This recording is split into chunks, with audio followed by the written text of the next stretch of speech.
might as well be growing a plastic plant.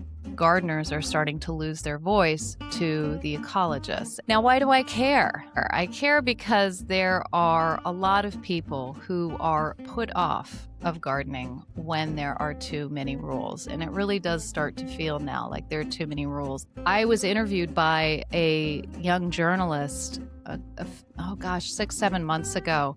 She'd interviewed me before, and I knew she had a garden. And I asked her how her garden was going before we got started with her questions. And she said, it's going pretty okay.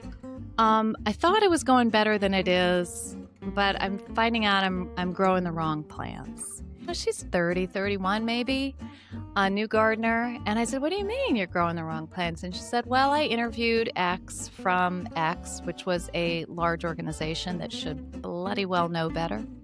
And she told me that if I grew a non-native plant, I might as well be growing a plastic plant. I've heard that before too.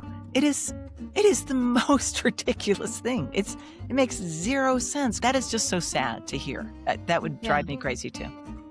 And she wasn't saying it as, so what do you think? She was just sort of like, well, this is what it is. And I really thought I liked those daylilies, but I guess I better not like them. And I just saw that whole motivation and everything going down, and I just want to come out punching.